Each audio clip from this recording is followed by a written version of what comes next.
இந்த பக்கம் போயிடும்.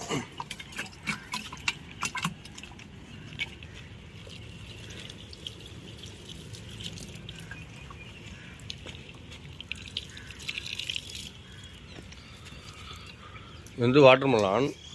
இங்கே பாருங்கள், வாட்டர்மெலானோட இங்கே உங்களுக்கு தெரியுதா காய் காய்க்க ஆரம்பிச்சது. இங்கே பாருங்கள் எவ்வளோ பெரிய வாட்டர்மெலான் ஆயிடுச்சுன்ட்டு. வளர ஆரம்பிச்சிச்சு நல்லாவே வாட்டர்மெலான். பார்த்தீங்கன்னா உங்களுக்கு நல்லா பார்த்தீங்கன்னா தெரியும் உங்களுக்கு.